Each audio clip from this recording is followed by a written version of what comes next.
James Stewart as the six-shooter.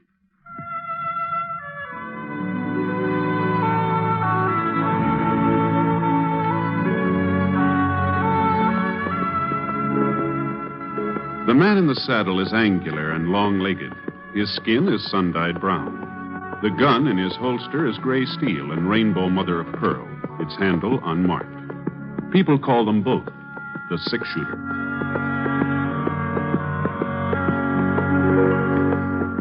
Coleman, America's leader in modern automatic home heating equipment, and the National Broadcasting Company present James Stewart as the six-shooter, a transcribed series of dramas based on the life of Britt Ponset, the Texas plainsman who wandered through the Western Territories, leaving behind a trail of still-remembered legends.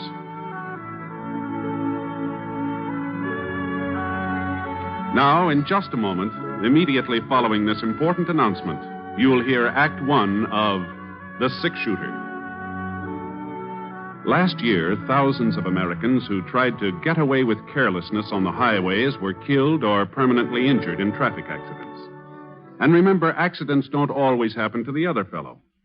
Unless you are meticulous in your observance of the rules of highway safety, you and your loved ones are vulnerable to the menace of traffic accidents.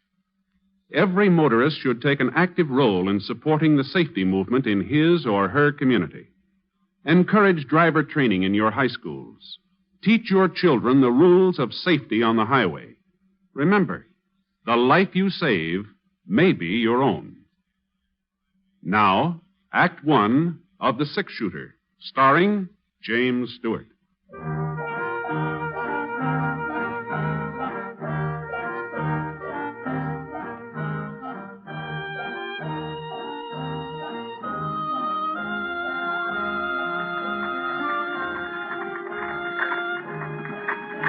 I had a grandstand seat, a rocking chair on the front porch of the Temple City Hotel.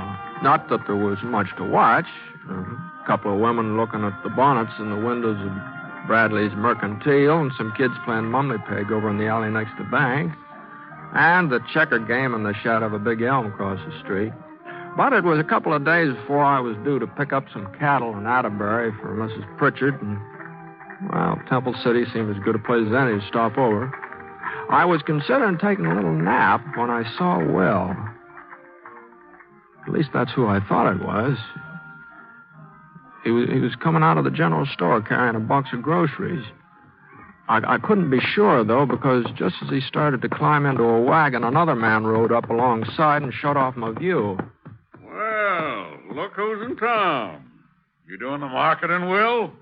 Thought the women usually did that. But I guess in your case, it ain't such a bad idea to switch things around. I was hoping I'd run into you, Temple.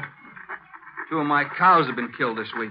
You mean your wife's cows, don't you, Will? It wasn't 2, it was 3. The boys found another one grazing on my side of the creek this morning. You're going to have to do something about that fence of yours. You won't have no stock left at all. That fence was all right yesterday. Maybe, but this is today. Now, you listen to me, Temple. I figure it's about time you done the listening, Will. I want your wife's ranch. Ain't made no bones about it. She was willing to sell until you came along. She ain't willing now. I'll give you $2 an acre. That's more than a fair price. Anybody will tell you that. We're not going to be shoved off that land, not for $2 an acre or 20. Then maybe I'd better talk to Sarah, seeing as how it's her property. No. I'm warning you. You stay away from our ranch and our cattle, or I'll... Well, go on. Tell me what you'll do, Will. I'd be real interested to find out. Come on, Bill. If it was Sarah giving him the warning, I might take it seriously, seeing as how she wears the pants in the family. The wagon moved in closer where I was sitting. I got a good look at him now. He'd changed a lot since last time we met up. He was older. There were a couple of those squint wrinkles between his eyes. Even so, he still could have been more than 23 or 4, seeing as how he was only about 20 when we worked on the West Star Roundup together. Hey, Will! Hey, Will! I thought he'd recognize me, but I guess I'd changed some, too. I wasn't getting aged or like that, but I'd ripened up a bit, I guess. Anyway, Will kind of glanced my way and then drove on. And from the way he was holding those reins, I had a pretty good idea of what he was thinking. This Temple fella, he pushed him too far. And if I knew Will, he was getting ready to do something about it. Well, there was no point in trying to run him down now. We'd probably meet up later. So I went into the hotel and looked around for a place to sit down. The clerk behind the desk was playing a game of solitaire. Howdy, Mr. Ponset. Something I can do for you? No, don't think so. Room all right? Yeah, it's fine. Room's fine. Real pleasure having you staying with us. Anything you'd like, what do you think? The Black Queen. Huh? It plays on the King of Diamonds. Oh, thank you. Like to look at the Denver paper? Just came in on the stage. No, thanks. Just the same. I was sort of figuring on a little snooze. A little too much racket outside. I know what you mean. Noah Temple's got a voice that carries all right. I could hear him and Will arguing clear in here. Yeah.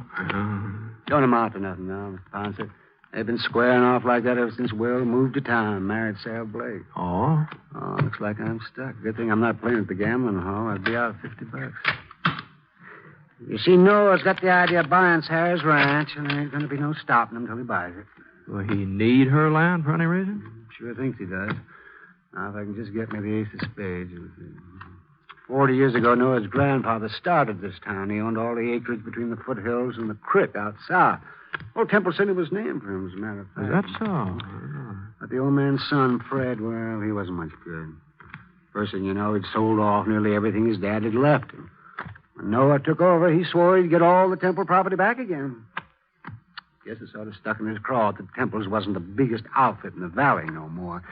Doggone that Black Seven. How's Noah Temple been doing? Well, first folks didn't take him serious. They thought he was just a talker like his father, but he sure fooled them. Yeah, today he's got more acres than his granddaddy ever had. There's only one piece of the original Temple setup he ain't been able to buy back. That land of Sarah's. Oh? Sure was a surprise when Will wouldn't let her sell it. Nobody ever figured he'd stand up to Noah. A man like him. Was there something wrong with him? 7, 8, 9. What's that? Oh, well, you see, Mr. Ponset, Will's a coward. You see, as he's yellow clear through. He won't ever wear a gun. If there's a posse being formed, but he don't go along. And if there's a fight, he lays low. You can call him names, you can insult him. The way Noah Temple did, he just takes it. Gee, that sure don't sound like him to me. You know Will, Mr. Ponset? Used to. A couple of years ago, we worked around up together. Oh, that must have been before he moved to Temple City. Yeah, it's down in Texas. Back there, Willie Techman wasn't afraid of nobody or nothing. And for a youngster, he's mighty fancy with a gun. Techman? That's right, yeah. Oh, but that ain't his name, Mr. Ponset. Will's name is Fetter. Oh? Yeah, Will Fetter. Oh, no wonder you were surprised about him being yellow. You got the wrong man. Uh-huh. Well, they must look alike. This friend of yours and Will Fetter. Yeah. Yeah, I guess I do, yeah.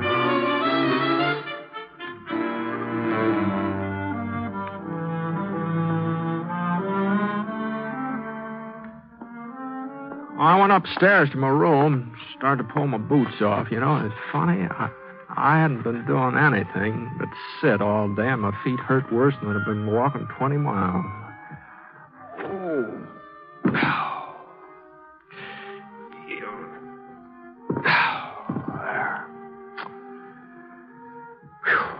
I looked out the window. The sun was just about even with the church steeple. I saw it'd be around 3 o'clock.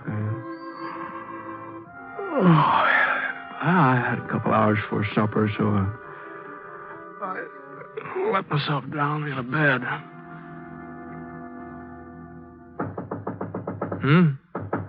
Yeah? Well, come on in. Mr. Ponset? Oh, excuse me, ma'am. I didn't know it was a lady. I'm sorry to bother you, Mr. Ponset. Oh, not at all. I wasn't exactly what you'd call busy. Won't you sit down here? Thank you. Here, wait, I'll get those boots out of your way. Mr. Ponset, I'm Will's wife. Oh, I'm pleased to meet you, ma'am. Will told me you were in town today. He saw you. And you saw him, didn't you? Yes, ma'am. At least I thought I did. Well, you can't tell anyone he's here, Mr. Ponset. Oh? You didn't come to Temple City looking for Will, did you? Will thought maybe that was the reason. We heard about what happened in Prescott last winter when you came across Bar Cleaver. Well, you heard wrong, ma'am. I didn't come across Cleaver. He came across me. And as for Will, He's made a new life here. A good life. If he has to go back to prison... Prison? Oh. Well, you knew about the bank robbery in Austin and about him breaking out before... You knew, didn't you? No, ma'am. Oh, I haven't been back that way since... Then you wouldn't have told the marshal? But we thought... We were sure. What have I done? Now, just take it easy, ma'am. Well, if I hadn't come to see you, nobody would have known he was Will Techman. Things have a way of coming out sooner or later. How much longer was Will supposed to serve? 2 years. Uh-huh. Well, that's not so long when you're young. We're going to have a baby, Mr. Ponset. But I almost wouldn't want to have him if he was going to grow up knowing his father'd been in prison. Why should Will have to go back? Why? Well, I guess maybe you'd better ask the judge who sentenced him, ma'am. What I mean is they say it's so a man will live a decent, respectable life when he comes out. And Will's already living a decent, respectable life. He works hard. He never makes trouble for anybody. He doesn't even wear a gun, and he promised me he never will. Was that your idea, not wearing a gun? Before we were married, he told me about the trouble in Austin and how he broke out of prison. I suppose I should have made him go back. But I was so much in love I couldn't. So I asked him to give me his word he'd never use a gun again. Never even carry one. Well, it must have been kind of hard on a fellow like Will to keep holding himself back that way. It hasn't been easy. I've heard what men like Noah Temple call him. But Will takes it. He's kept his word. This fellow Temple, the way he and Will were going at it today, it sounded like they were heading for trouble. Won't be anything serious. Will just doesn't want us to be pushed off of the ranch. You can't hold that against him. No, guess not. Then you won't tell the marshal over in Atterbury? Or anybody? Well, I don't imagine Marshal Sanders would like me mixing into his business. This is his district. I guess he can take care of it. Anyway, he has so far. But now, look here, Thank you, Mr. Ponce. Well, Thank you. Now, and thanks for Will, too. Well, wait, just wait. Well,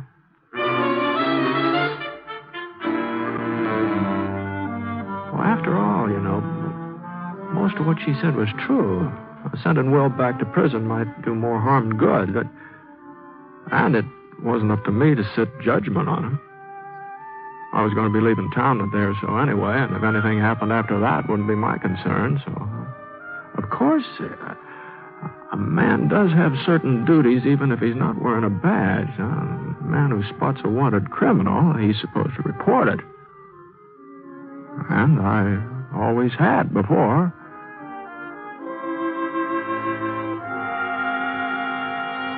I scraped some of the mud off my boots and washed my face, put on a clean shirt, and went downstairs in the lobby. The clerk was still playing solitaire.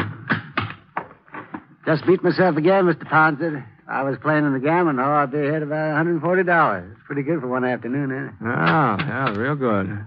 About time for supper? Yeah, go right on in. Molly will fix you up. Got baked ham tonight. Fine. Oh, say, Mr. Ponset? Yeah? Remember us talking about Will Fetter and him being afraid to carry a gun? Uh-huh. Well, the darndest thing just happened. Oh, it wasn't any more than 15 minutes ago. I guess everybody's talking about it. He went into Bradley's Mercantile and he bought himself a carbine. Oh? Of course, he's just trying to bluff Noah Temple. Folks are giving 10 to 1. Will don't even know how to load a rifle. Where you going, Mr. Ponset? Dining room's over there. I guess maybe I'm not hungry yet. Say, whereabouts is Will's ranch? I think maybe I'll take a little ride. Maybe work up an appetite.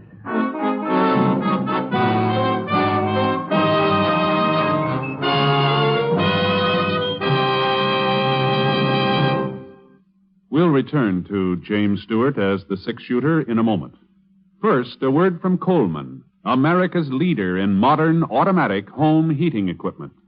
When winter comes, does your house shrink like this?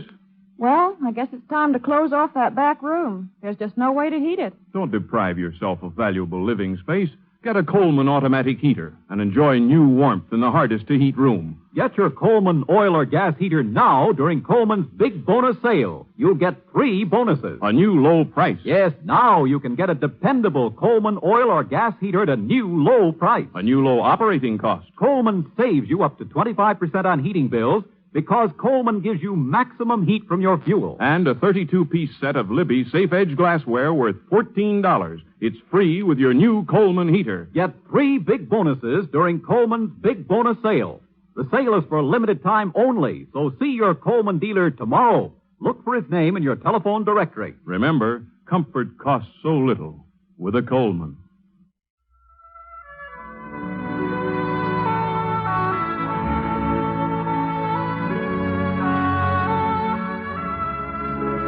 Now, Act Two of The Six Shooter, starring James Stewart as Britt Ponsett.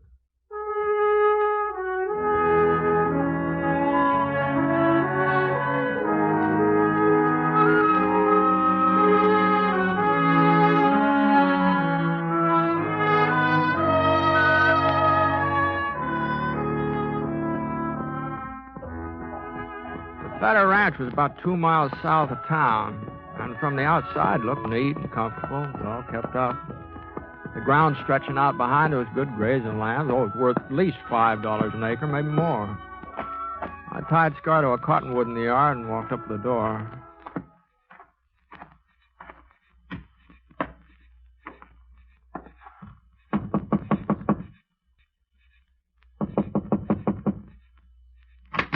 It's about time you got home, Will. Supper's...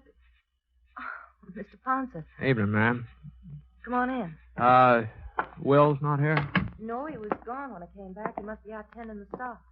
Uh-huh. What's wrong, Mr. Ponsett? You haven't changed your mind, have you? Where's the Temple Ranch lie from here? It's all around us. All 4 sides of our land. And Temple's ranch house, where's that? East. Due east. But what's that got to do with us? What's happened? Will was in town this evening. He bought a rifle. I don't believe it. He promised me. You're wrong, Mr. Ponsett. Will isn't gunning for Noah Temple. He's out tending stock. Well, he'll be home any minute. You'll see. Maybe. Where are you going? I hear Temple's got quite an outfit. Worth paying it a visit. You won't find Will there. He gave me his word he'd never use a gun again. You won't find him.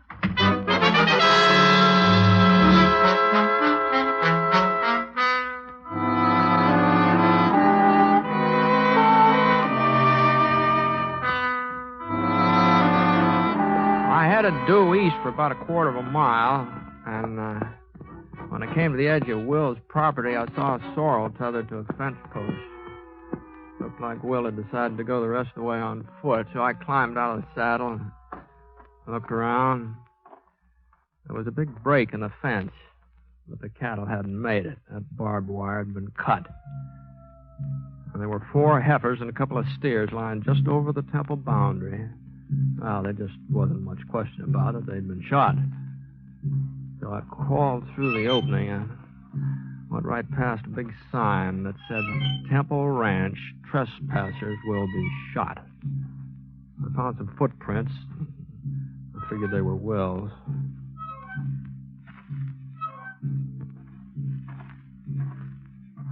About 30 minutes later, I caught sight of the ranch house. It was built about halfway up the side of a pretty steep hill, big, sprawling building.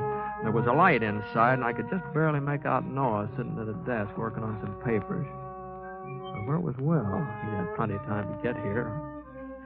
When I heard his step and swung around, there was one of Temple's hands pacing up and down near the stable alongside the house. The way he was holding the rifle, it looked like an army sentry instead of a cowhand. All of a sudden, he gave a little gasp. I saw a shadow tighten around his throat. The sentry went down, and there was a struggle. Not very noisy, though. Not noisy enough for Temple to hear it. And then everything was quiet. The shadow stood up. It was Will Tackman. He was inching his way toward the house, toward the window where Temple was sitting. I came up behind him. I pulled out my gun. He was starting to aim his rifle. Will. Drop it, Will. Yeah. I might have known you'd turn up. Give me your rifle, Will. Could get off a shot. At me, but not at Temple. Temple gets our ranch and I go to prison, is that it? Now, we'll talk all about that as soon as we get back to your place. Now, come on.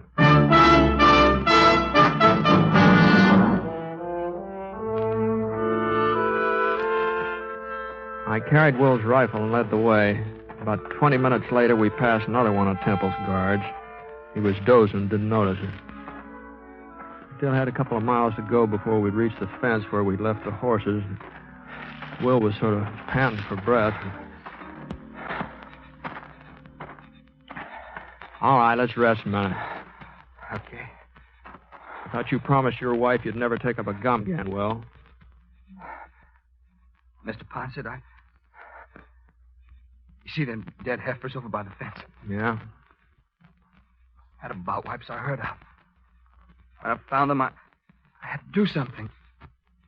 As long as you knew who I was anyway, as long as I was going back to prison, I had to fix it so Sarah wouldn't have the ranch taken away from her.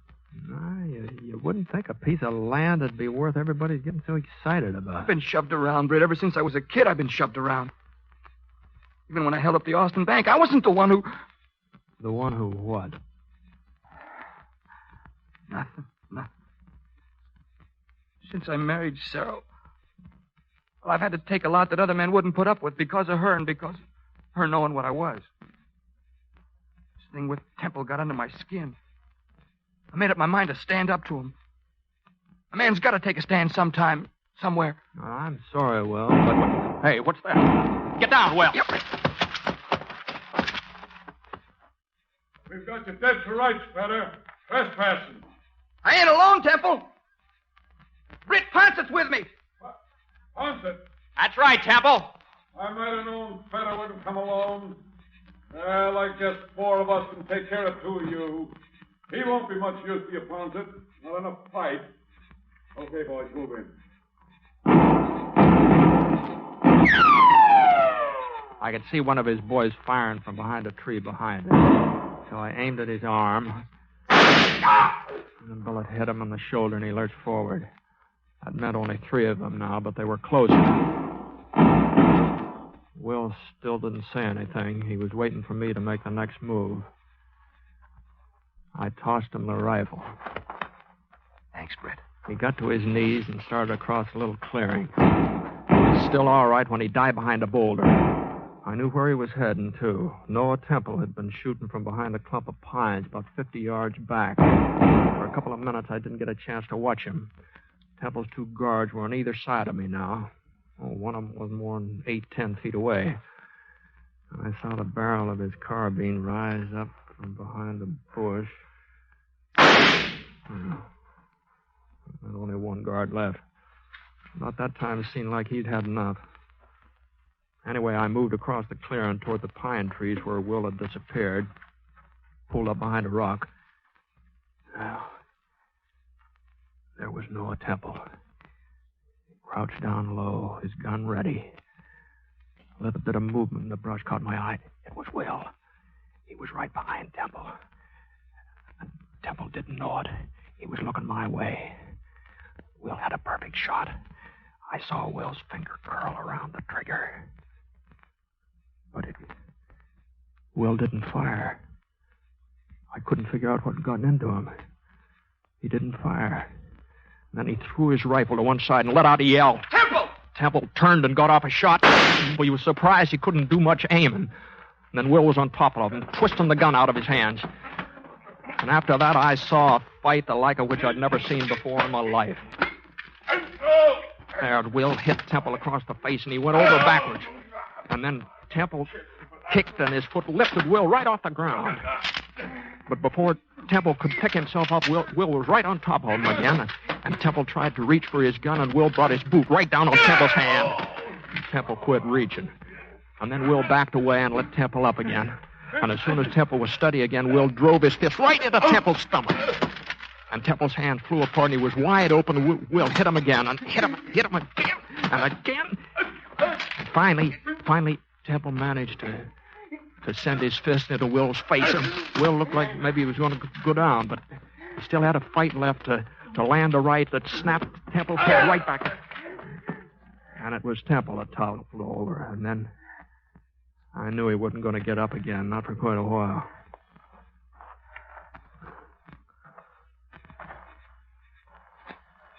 Feel better, Will?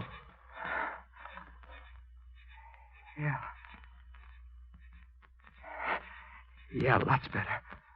You had your chance to kill him. You had a perfect shot. You didn't have to fight him this way. It's the only way I could fight him, Brett. Huh? I had him in my sights. Something kept me from pulling the trigger. Maybe you'll think I'm crazy, but I kept remembering what I'd promised Sarah. I wouldn't use a gun again. I couldn't pull that trigger, Brett. I just couldn't. Uh-huh. Well, let's see if we can't get Temple here to a doctor. You know, it looks like he needs one.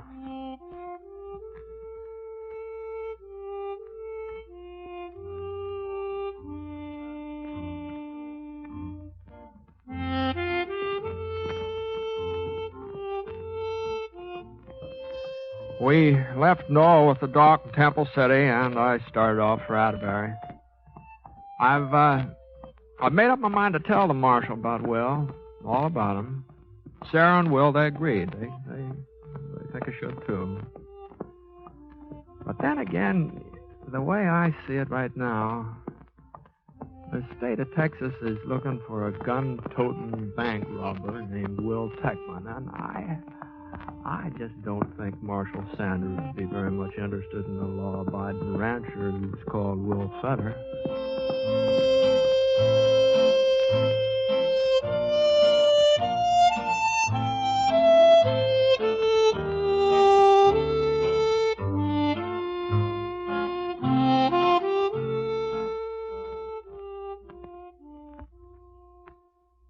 I'd like to take a minute here to remind you about some of the great entertainment that's in store for you on NBC Radio. Now, for most of us, Monday evening is a time to relax, sit back, and take it easy. NBC had exactly that in mind when they designed their Monday night of entertainment. You'll want to listen to the delightful music of the Railroad Hour as they resume their fall schedule of popular operettas that have entertained for so many years. Gordon MacRae will be your host and star, and during weeks to come, he'll have many charming guest stars to add to your listening pleasure with their famous voices. And you'll want to relax to the melodies of the Firestone Orchestra and Chorus under the direction of Howard Barlow on The Voice of Firestone. Another great Monday night favorite is the Telephone Hour, with its wonderful program of music directed by Donald Voorhees. Yes, every Monday night, hear these three fine musical programs on NBC Radio.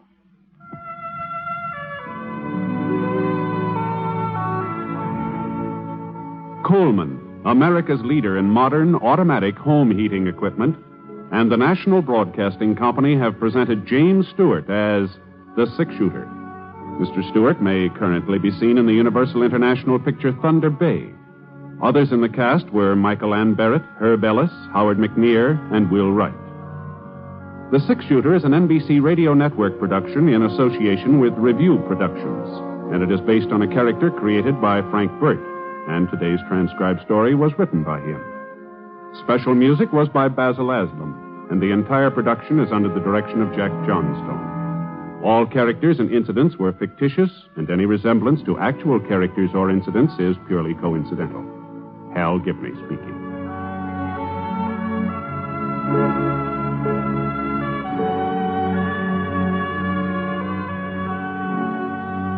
President Eisenhower opens the community chess campaign tonight on NBC.